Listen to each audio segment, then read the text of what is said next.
taking this lecture in such a way that participants understand the details and what is required of qualitative research. I'm sure you have a good time listening to her. Professor Kunda, over to you, ma'am.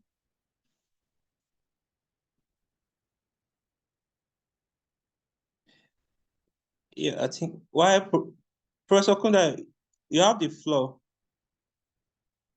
You are muted.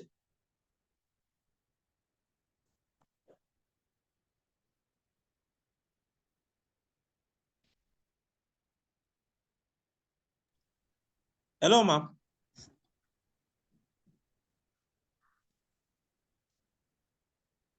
Hello, good afternoon. Can you hear Good me now? afternoon. Yes, yes.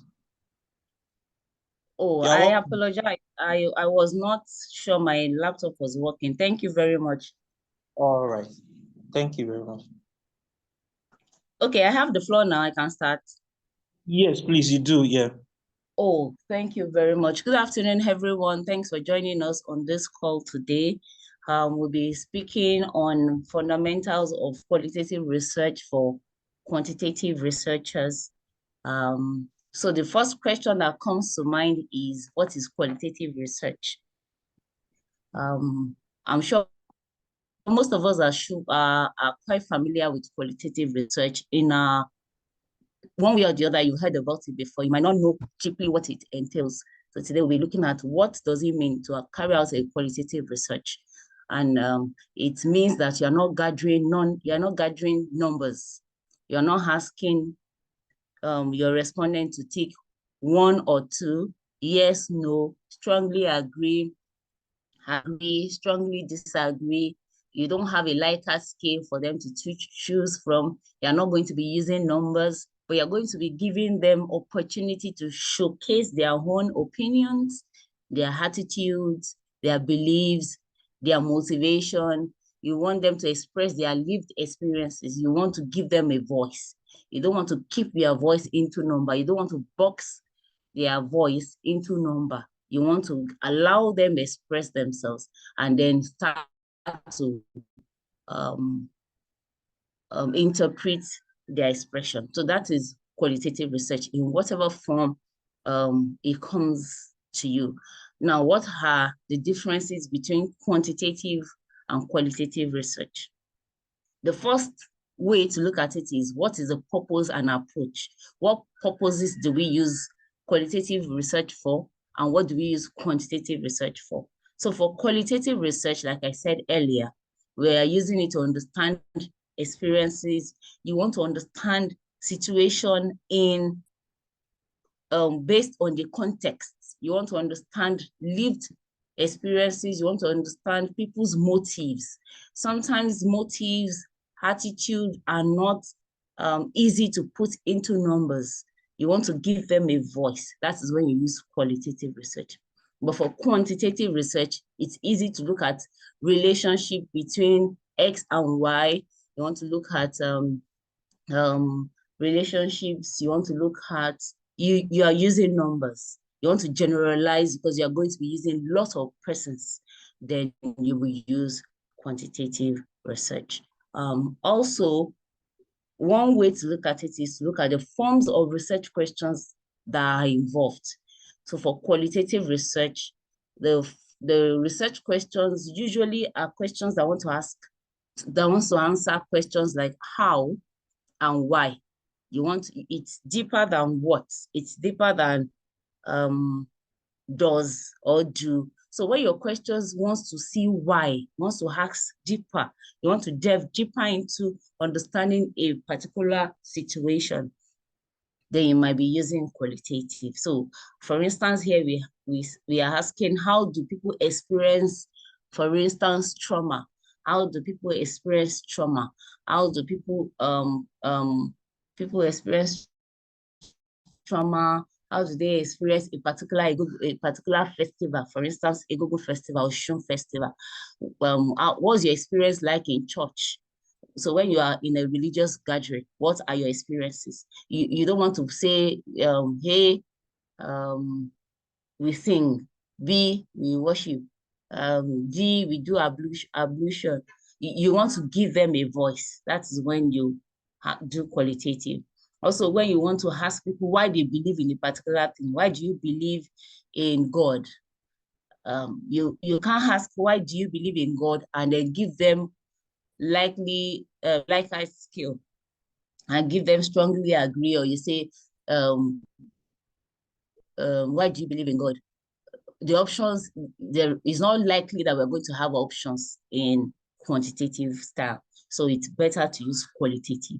And then when we employ or deploy quantitative is when we want to ask questions. How often do you do a thing? What is the relationship between X and Y? So for instance, what's the relationship between religious, going to church and being brilliant, or going to being religious and your academic performance? Then you're likely going to do a quantitative research. So it depends on what you're looking at. You want to ask questions, how does X influence Y? How does being a mother influence a woman in a career path? How does being how does what influence what? So that is when you use quantitative research.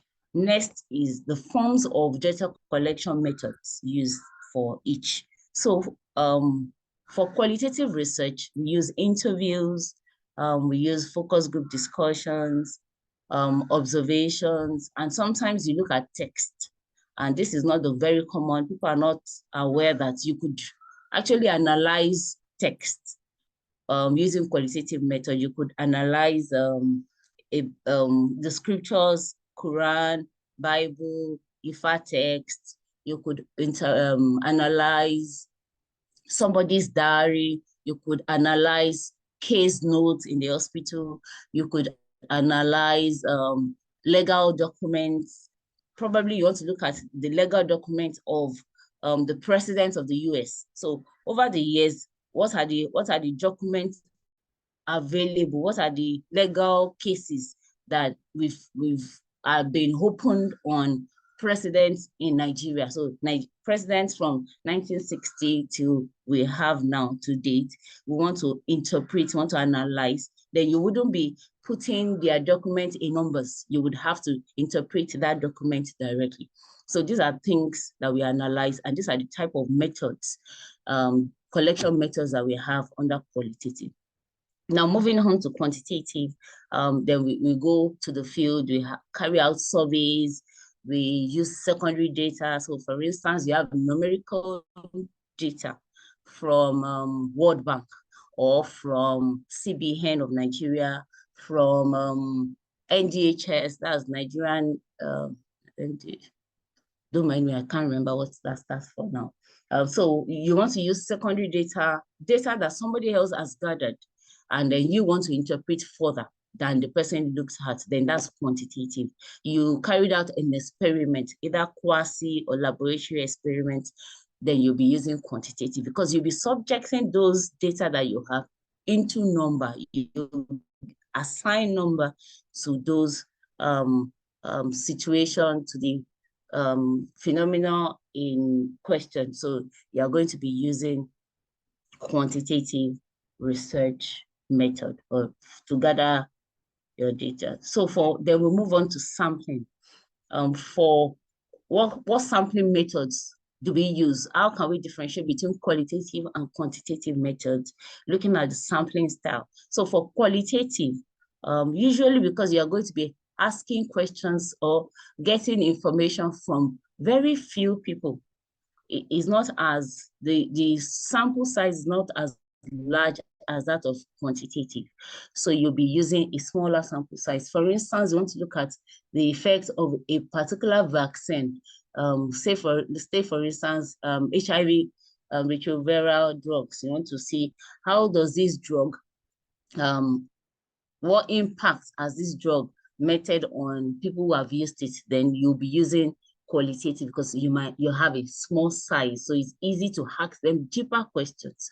Or how does this particular intervention, for instance, you've gone to the field, you've carried out your survey, you've done an intervention, it has an intervention phase, and then you want to ask questions on that intervention, then it's important, or it's better to use the qualitative research to ask deeper, to search deeper. So it's usually smaller, and for this, the sample size and the sampling style is most times purposive.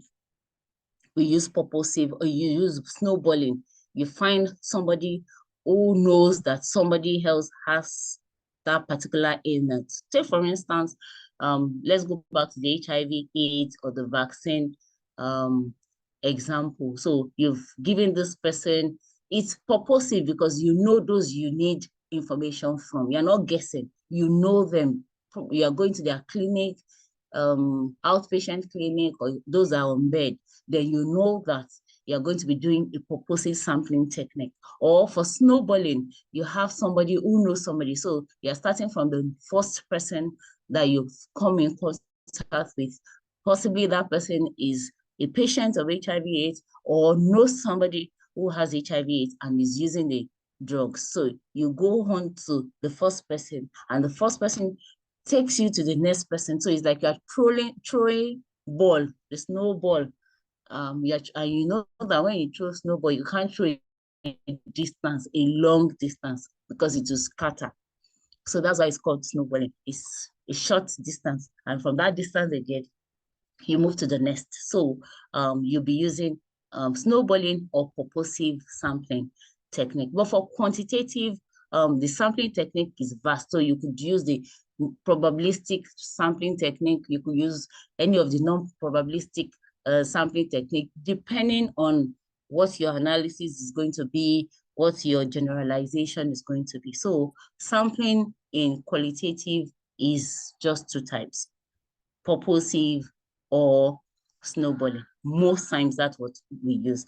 You might say, what of convenience? Convenience is not going to give you, because you are going out after a person for a reason. So that's why purposive is the best to use in qualitative.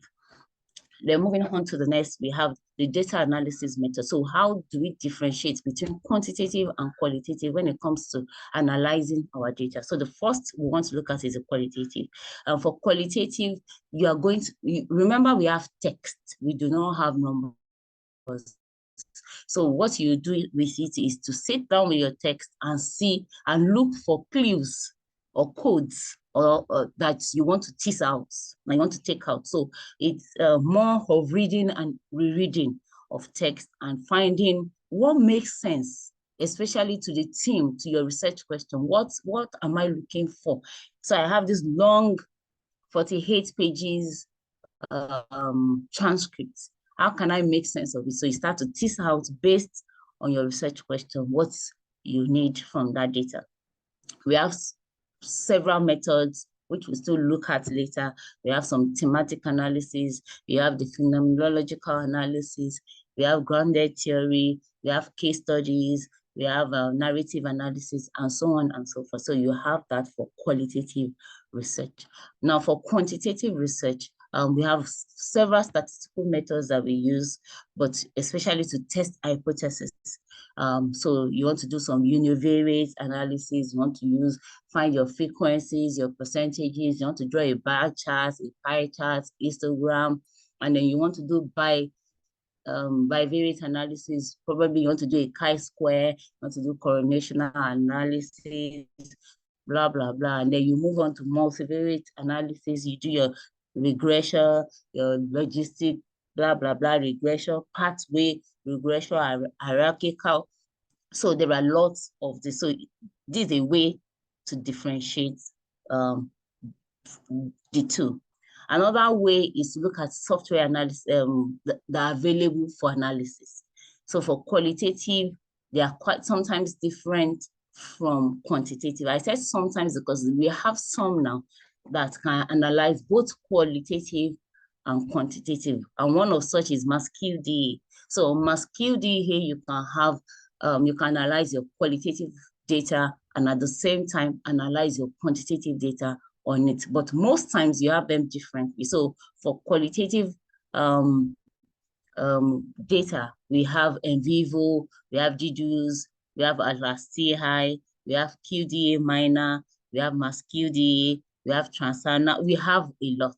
Now for quantitative that we are familiar with, we have SPSS, we have Stata, we have SAS, we have Python, Excel, and R. So the list goes on. Now that we've analyzed, we are assuming we've done analysis, how do we interpret our data? So for both quantitative and qualitative, our form of analysis differs. So for qualitative research, our analysis is interpretative, is narrative, is like stating people's opinion or their belief, and then giving interpretation based on the data you have read, and you're giving analysis. You are interpreting what they said and how they said it and why they said it. So that is what we do in qualitative, and you focus on the participants. It's about the participant, not about your own biases, not about your own subjectiveness, but about your participants. There are different ways that we show our interpretation. When we interpret, there are ways of sharing the data. So one of such is we have visualizations now. So you can have a chart, you can have word cloud, you can have Sankey diagrams that shows relationship between, that shows flow of thoughts, a strong flow of thoughts where the situation flows to. You can see it in our interpretation. Now, especially now that we use software managers. Now for quantitative research, we are all familiar with that we use graphs, we use tables, we have our statistical terms, we have criteria or reasons why you choose chi-square. Why should you use ANOVA and not MANOVA and not MANCOVA? Why should you use pathway logistic when you do pathway, hierarchical pathway? Why should you use it? Why shouldn't you? So there are guidelines and how. So and then with all of this, we come out to either support or reject an hypothesis. That's what we do in quantitative. So in quantitative, is focused on hypothesis, either supports or rejects hypothesis. How do we establish validity and reliability? So in qualitative, there are ways of establishing validity and reliability. And one of such ways is to have intercoders. So you have two persons coding a particular text, and you have them run their codes together. There's on the softwares, there are places where you can check intercoder reliability to see that if I'm giving, just to guide against subjectivity. So if I'm saying that while reading through this text, this is what I got, this is a code that I got, this is the interpretation I think I'm giving it. Now, because there are two of us and we have agreed to use, we've drawn a code book. A code book means that we have agreed on what terms we are looking for, what themes, what exactly do you want to bring out of this text. We've both agreed, or the four of us have agreed, and then we've given the description. So for instance, we are going to say, take for instance, we are looking at subjectivity or quality of life. So both of us sat down and agreed that while looking for quality of life, these are the things, these are the indicators that we must see to say this person has a good quality of life. So we both agreed, we have that code book, we have that in our code book, and that code book guides us. So obviously, by the time a neutral person comes to check what both of us have done, they must be able to see that we have a very similar coding. So it's not because the respondent, I hate this particular respondent, I don't like his face. Probably it looks like my ex-girlfriend or ex-boyfriend. So I don't like him or her, and I don't want to give a voice to him or her. So I start to tease out. I don't want to hold anything from him. So it's not going to be that easy, because you have to bring your codes together to look at intercodal reliability and be sure that what you have done is trustworthy, is reliable. There is a consistency in your process. So that is what we do in qualitative research. In quantitative research, we have ways of checking. So we have our Crowbar Alpha.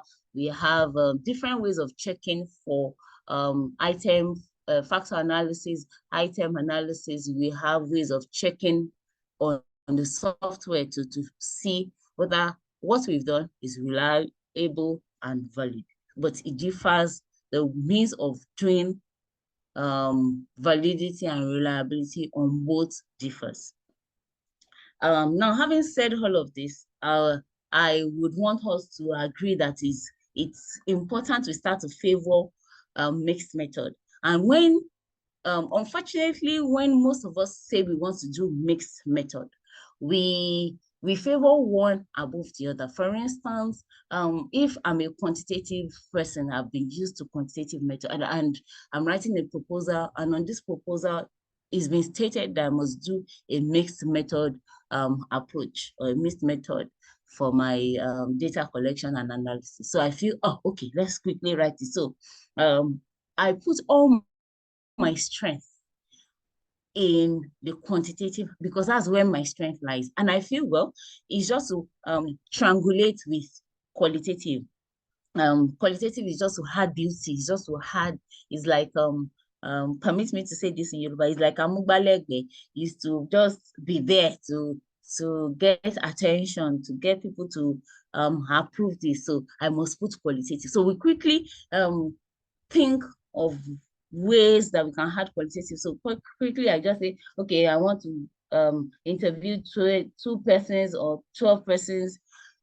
The question is, how did you arrive at the 2 or 12 persons?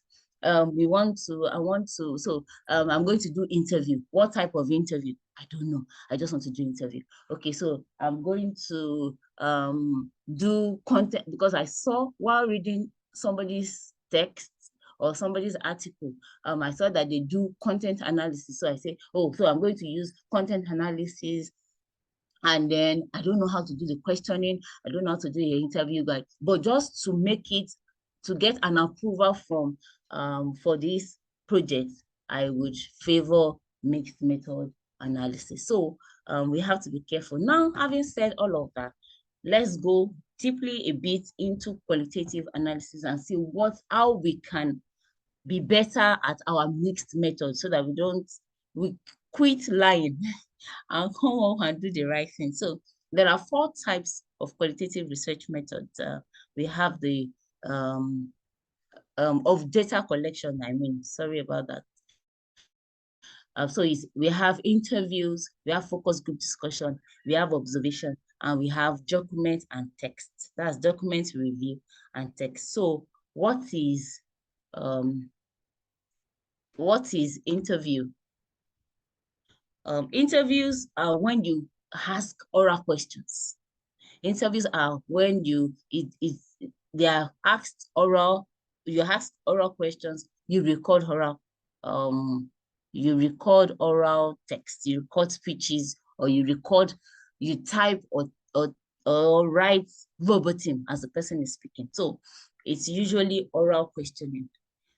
Even though now we do ODK, you have your questionnaire, you're asking orally, but for ODK, you have options. That's computer-assisted interviews that we use for quantitative. Even though we are asking oral questions, we are still going to box those answers to 1, 2, yes, no, likely, agree, strongly agree, often, occasionally. So, but for interviews, you're allowing the participant or the person speaking to speak without you interrupting. You want their views, direct views. You are going to be asking open-ended questions. So for instance, I've seen people come up with interview guides, and then they will say, I should help them look through. And I see, what does being a boy affect your academic performance? Of course, if I were to answer that question, I would say yes or no. So you don't want to ask questions that would elicit yes or no responses, or that would elicit short responses.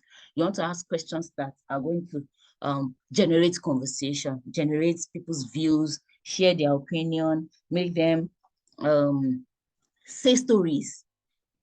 So that is what interviews should do. We have two types.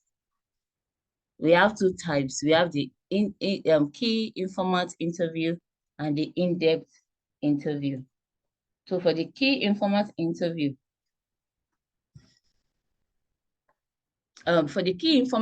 you're asking questions from experts. If you want to ask people who are knowledgeable in this in the situation. For instance, you want to ask about students stay in the university. How are our students doing? Or how does the environment of the university affect academic performance? The key informants here will be students, because they are the one whose experiences you are interested in knowing. So the key informants will be students. The key informants could also be administrators, that is the university management. Could also be university management. It could also be their porters in the hostels, if for those who stay in the hostels. So those are key people who are whose information matters in the phenomenon we are interested in looking at. Their information, the information they will give you, would be all that matters to what you want to do. You want to ask questions from HIV patients. Of course, it has to be key informant interview. The expert here will be the patient. Or if you're asking experiences, then it has to be patient. But if you're asking interventions, you're asking about vaccine, it might be the lab scientists. If you're asking, so it differs. So key informant interview, the expert in each situation depends on the phenomenon that we are interested in getting, in knowing. So that's for key informant. Now for in-depth, is anyone can be interviewed. Usually for in-depth, because you just want to know general opinion, general view, for instance, you want to ask about sexual harassment. You can ask anybody in the university, ask even the gate man, you can ask the security personnel, you can ask OEU students, you can ask the male lecturers, the female lecturers, you can carry out an interview with anybody in this. Now, also when you want to do key informant interview, you want to identify a potential, so you are looking at a problem.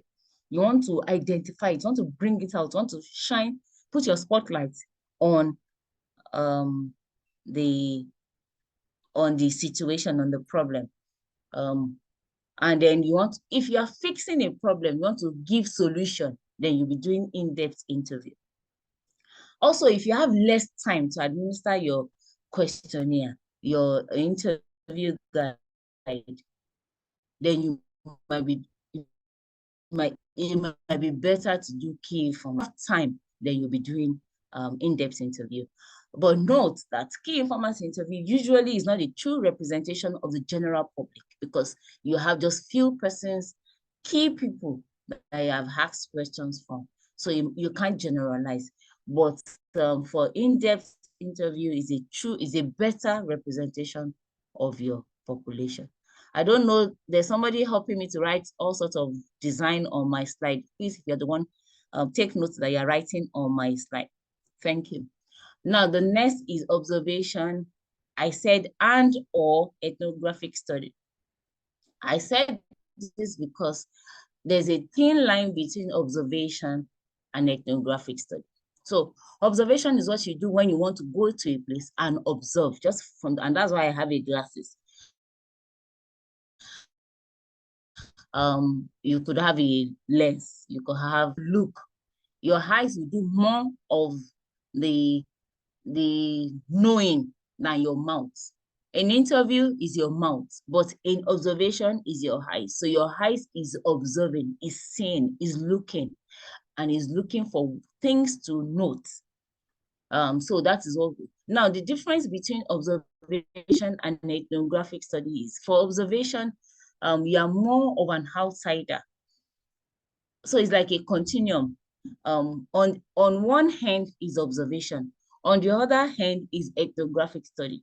Now, what makes it different is, the more you are into the work, the more you are becoming an insider, then you are tending towards ethnographic study. But the more of an outsider you are, then you'll be doing non-participatory observation. So I'm observing a family, but I'm not part of them. I'm not going to be inside their family. I just come once in a while and check. I come visiting. Then it's going to be non-participatory. But when it's going to be participatory, then it's going to be participatory. But when it's going to become ethnographic studies, we are going to be inside that family together for a long time. So it's not going to be a short time in that family, but a long time. So then you'll be carrying out an ethnographic observation or study. Now note that people say they do observation and they do not have any tool. So I go activity. If I don't have a checklist, there's no way I'm going to be objective. So the tool used for observation is usually observation checklists.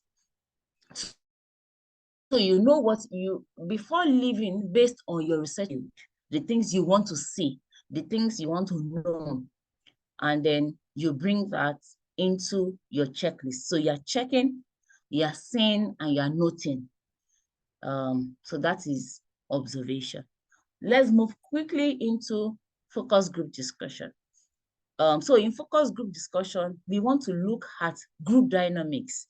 We want to understand more than what an individual thinks, but we want to understand what this group of people or group of persons think. So, for instance, you want to think of, you want to go to gynecologists, you want to bring gynecologists together, and you want to ask them about a gynecological issue.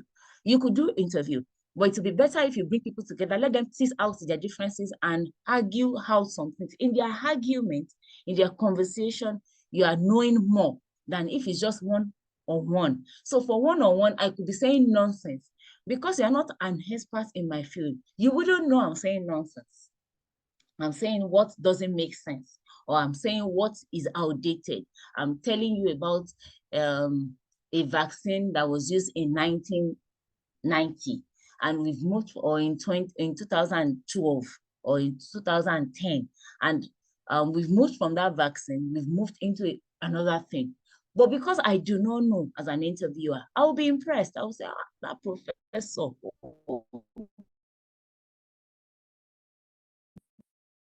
together experts, then they will tease out the differences. They will talk to you. You will know what is right, what is wrong. So usually you want to understand a group, you want to understand a culture, you want to understand a system. It is better to use focus group discussion. And usually for interviews, you need one person.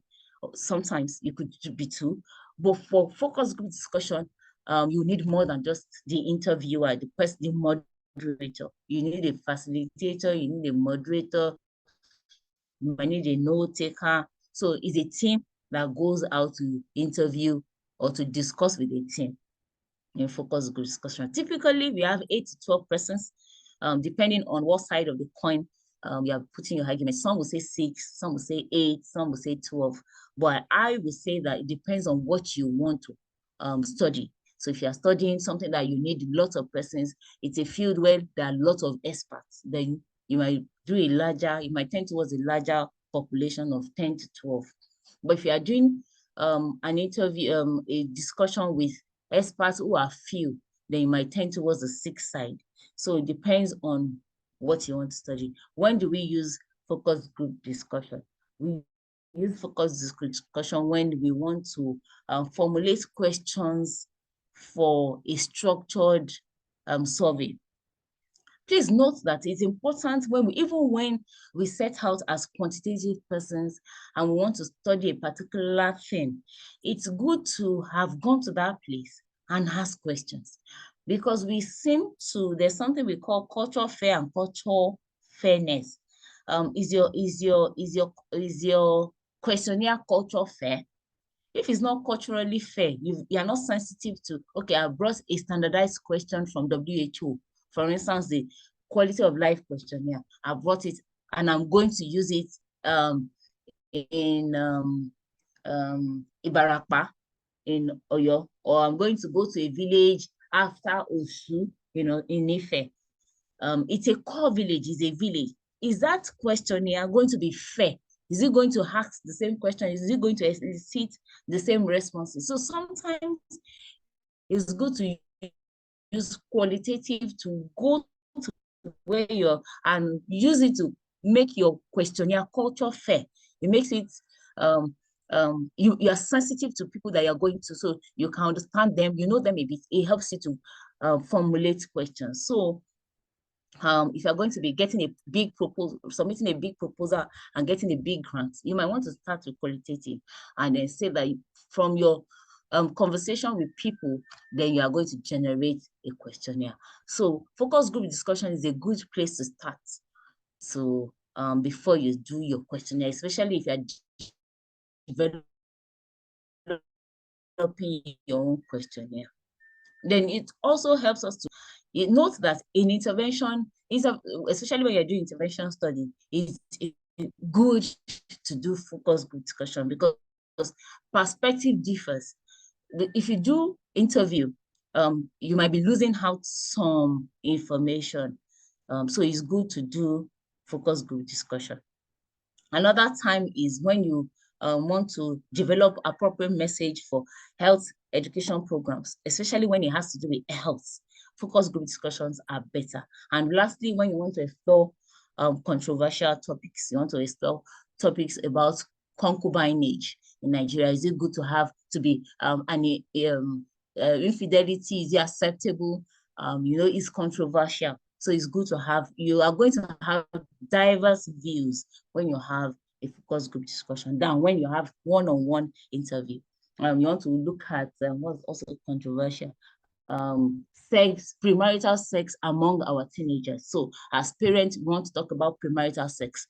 So you have a mommy that is a mommy GO, you have a parent that doesn't care, that feels the child should be free, allowed to live his or her life. You have a parent that is so strict, you have a disciplinarian. So you would have vast and a very rich conversation and engagement when you do focus group discussion. I think with my explanation, I've been able to tease out the differences between FGD and interviews. So FGD is for identifying group norms. You want to know about a group. Interviews are for individual opinions and feelings.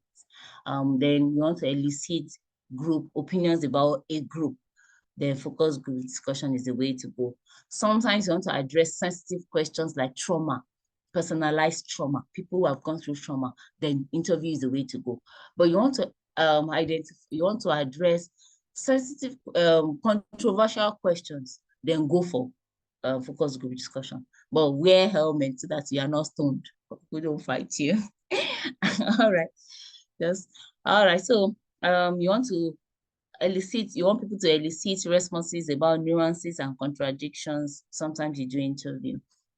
So I tell you that you are the one that will decide which to use, depending on your research questions and why you're on the field. What do you want to get? What do you want to know? Who are going to be your respondents? Then you can decide which of these types to use. I skipped the documents and the text not because I'm not nice, but let me quickly talk about it. So for instance, you want to use biblical text. You want to use Quranic marital sex. So you want to have an argument using biblical text. So you sit down with Bible, tease out what has been said from Genesis to Revelation, and then give your argument on what you feel the Bible is saying, and how you could interpret it to a large extent, and your own interpretation, and then you give your own voice. There are people who use text to write their papers and write their proposals. So that's a type. You could do the IFA definition text. IFA olokun, and then you sit down with it and interpret and analyze and give a voice. So those are ways to use text. Or you want to use hospital texts. You have 12 files and you sit down with the files based on your research questions and what you're setting out to find, and then you get out what you want and you write your paper. So those are the types. Now, how do we capture our qualitative data? Saying is people talking to you. Okay, they've spoken to me. Excuse me, I had a note taker who had a field notes. So as they were talking, the note taker was taking notes. So we have this note taking or the notes written already. We have audio recordings. We have video recordings. And most times, except consent is given, please, if you do video recordings, do not show people's faces. And then all of this, you transcribe. So what is the process of transcription? Transcription is converting speech. All of these I've been saying. Luckily, Zoom now does transcription for us. So if you are going to be going to the field, I'm giving you hints, go with a Zoom link, use the Zoom while the person is talking, make sure both voices can be heard and you can have. So, but you note that you must transcribe all these are said to text. There must be something put on transcription. We have the verbatim. Verbatim is you transcribe everything with all the pauses, all the emotions. Intelligent verbatim is more readable. You take out all the pauses, all the hems, all the mannerisms. You take them out to make sense of what you have. Then we have the edited intelligent verbatim, and this is what you do when you take out irrelevancies. For instance, you take out a friend, as you're doing the interview, a friend comes in and a conversation starts with a friend. You take that, edit it to a more intelligent transcript. And then phonetics is when you've done it in local dialects. You've done your interviews or your group discussions in local dialects. I used to use this example of Igba. That in Yoruba land, if you're not careful, you go to the field and you have IGBA, which could be pronounced as Igba. All sorts of pronunciation. So if you don't transcribe phonetically, you will lose information. Igba is calabash. Igba is garden egg. Igba is time. So by the time you are going to be doing transcription, your interpretation, you will have lost lots of sense if you have calabash as time. So that is, oh my God, time flies. All right, so we have two types of coding. We have the inductive coding and the deductive coding. For the inductive coding, you're going to be going from down up. So you're going to be going from your raw data to your teams. It means that when you are going to the field, you had your research questions, you had your questions, you had your interview guide, but you did not have your team. You didn't think of how to put them together in the team in categorizations. Let me use that word. You did not categorize them. You just went to the field. Then you'll be starting from your raw data into your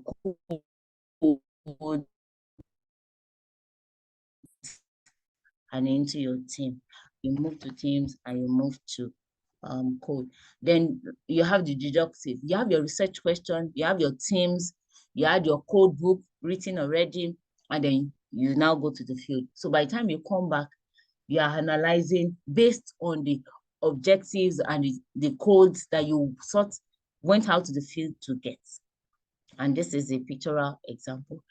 So what are the research designs that we have in qualitative method or analysis? We have the phenomenological approach, and then I'll stop here. We would explain these approaches next time in our next meeting. So you find that you go for an interview or you go for you read people's paper, and from sometimes makes you it makes you know that the person who has written this paper does not know what he has done, or is not so vast in qualitative method, or is just joking. So these are the approaches that we use. We use the ethnographic, the narrative approach, the case study approach, and the grounded theory approach. Thank you very much for listening to me. I'll give some time for questions. Yes, thank you very much, Ma. It's always a delight listening to you and learning from you. I think one thing that stands out from the presentation is that qualitative data collection is not the same as qualitative data design, because I read some manuscripts in which it will be used interchangeably. Thank you once again. So I will go to the chat to see if there are questions to be answered. Yeah, I think we have a couple of them. I'll start with the first one here. Thanks for the lecture, Ma. Can one researcher conduct a qualitative research? If yes, how do we ensure validity and reliability during interpretation of data when you will need to compare the coding of two people? Okay, go ahead, Ma. Hello? I explained, yes, thank you very much for the question. It's an excellent question. I explained that there are for qualitative is not right for you to do the coding alone.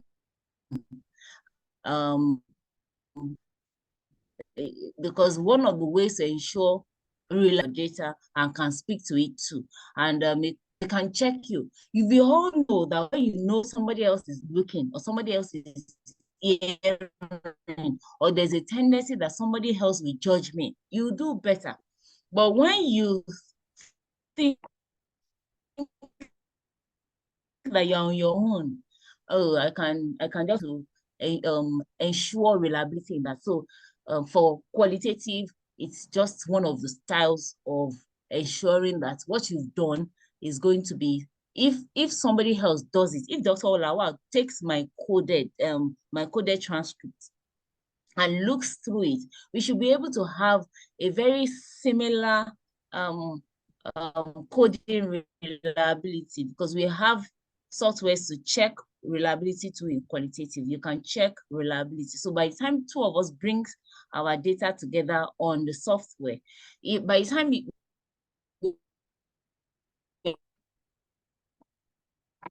are having 0.76, less than 8, less than 0.80, then we know that you've not done so well. But by the time we are having 0.96, 0.95, just like you have in your quantitative, then you know you've done well. So I think we shouldn't try to escape that process. Thank you. Yeah, thank you very much, Ma. I think we have just 10 minutes more, so I'll just skim through. Many people are asking how they're going to have access to the recording. The recording will be uploaded into our YouTube channel shortly. So before tomorrow, you'll be able to access it on our YouTube channel. The YouTube channel is Manuscript Writing Up Student. I'm going to share the link as the session goes on. So I just saw this now. If I must choose between FGD and IDI, that's in-depth interview. Which one will you advise, Ma? Secondly, what's your opinion on mixed study designs? Thank you. It's either that person wasn't in the class throughout, or the network was not. So I'll quickly go over it again. For in-depth, there's no preference. I don't think we should choose one over the other. They have their differences, they have their strengths, they have their weaknesses. So it depends on what your research question says, and what's your point of analysis. Do you want to answer for a group? Are you seeking to understand a group or the group dynamics? Then you go for focus group discussion. But if you are going for individual lived experiences, then you have to do in-depth interview. So it depends on your research question, your unit of analysis, your interests, your outcome variable. What do you want to do? What are you after? What do you want to answer? That would determine, that would give you the choice of whether you should do focus group discussion or you should do interview. So there's no preference. It's not like, okay, I prefer focus group discussion. Okay, so let's go for my preference. No, it depends on what you want to do. Then the second question is, I've forgotten, please. What's your opinion about mixed method study design? Okay, thank you. Beautiful question. I think mixed method is the best to do. None of us should stand, no, quantitative shouldn't always stand alone. Qualitative shouldn't always stand alone. But having said that, we should try both. Sometimes there are some research questions that needs just one. For instance, you are going to be using secondary data. We know, once we see that, we know you are not going to be using mixed method. You should go back to the field and get some participants to ask questions from and add your opinion. And if that things are not cast in stone, there are things that you should be able to shift to ground and see what drives what you use is your research. So if you are achieving a qualitative, if you're asking qualitative questions and you're going to be doing quantitative, then I'll question you. You're asking me to talk about my lived experiences. You want to ask people's opinion, general opinion about a group. Okay, you've done intervention and you want to ask questions after the intervention, and you think you should do questionnaire again. If I were your reviewer, I'll ask questions. So it depends eventually on what you are doing. Mixed method is beautiful because it helps. Like I was saying, most times we go to the field to use questionnaire. We pick questions from our head. It would have been better if you had gone to do a preliminary survey or questioning based on interviews or focus group discussion. It helps you to understand that group better than just sitting down in your office, sitting down your laptop and generating research questions or generating questions yourself. If you had gone to the field, you would have done better. And that's why most times we are shocked by the time we get to the field, we are shocked at what we find on the field and we wonder, have I not wasted my time? So we start to do question to answer. You start to look for how to get answer from what you've gotten. So there's no favoritism. It's just what are your outcomes? Thank you.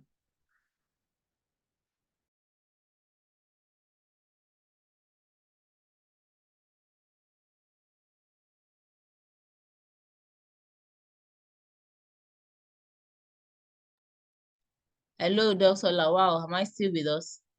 Or am I the one that is out?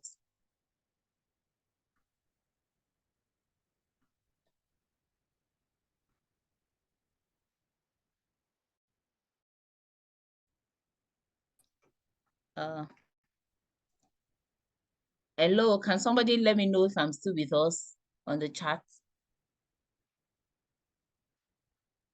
Oh, okay. All right. So let me go through it. I think Dr. Lawal is how the two methods do you think is more effective or efficient for research purpose? I think I've answered that there are no right or wrong ways to go about this. Just it depends on your outcome. There's no preference. No, I do not prefer one to the other. It depends on what I'm how to know, what I'm how to do. Thanks for the lecture. Please, what can we use for the transcribing? Well, nowadays there are apps that people use for transcribing. But when I was trained to do manual transcription. So on a transcript, you're on one transcript for days. Especially, God help you, is a very long one. The old man that you've gone to interview loves to talk. So he has spoken for 1 hour, 45 minutes. And then you have at the end of the day, you have 78 pages or 89 pages of a transcript. So but I say that when we use apps, let's still listen and cross-check, because we lose information when we use app. We all have accent, and so there are ways we pronounce things that might not essentially be the way the app would hear it. So we have to be careful not to miss out on information. Can we get the slide? Blah blah blah. I think we is there certificate on this seminar? Oh, okay, Dr. Lawa will answer. Didn't hear you clearly. Zoom was on how to use Zoom to record and transcribe. Just like we are having a meeting now. This is the person that you're interviewing. As long as the person's voice is audible on Zoom, Zoom will help you transcribe. So there's no way to do it than to just speak to your laptop or speak to your phone. That's how Zoom does the interpretation or does the transcription. There's no big way of doing it. Then if you use your phone, just be on Zoom. Make sure you have a license to record. Once you're recording and you allow AI, it gives you a transcription. I think that's about that on the questions, Dr. Lawal. Welcome back.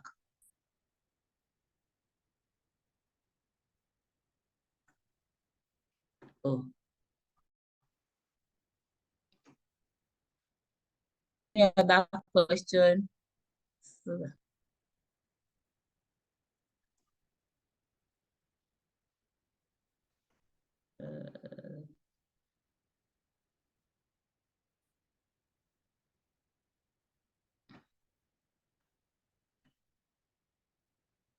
I don't know how to assign you to co-host. Sorry, I'm a village girl. So let me find you. Okay. I'm trying my best. Make host. Okay. Now you have it, sir. Oh, thank you very much. Sorry about that. I was locked out by the network.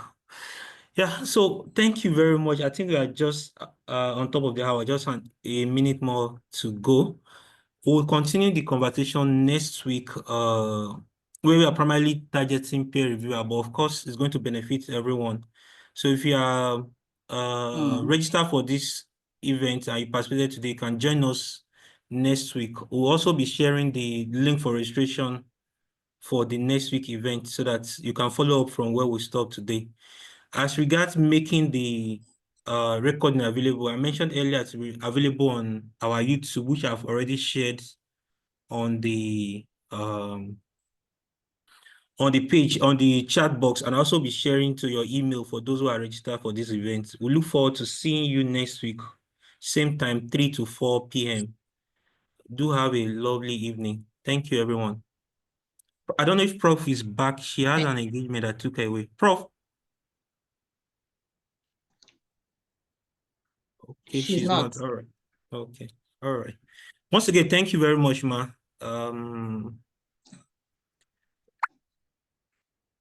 Let's have a nice day. Okay, I'm just going through the chat, but let me stop recording. All right. Thank you very Okay. much for having me. Bye. Okay, bye.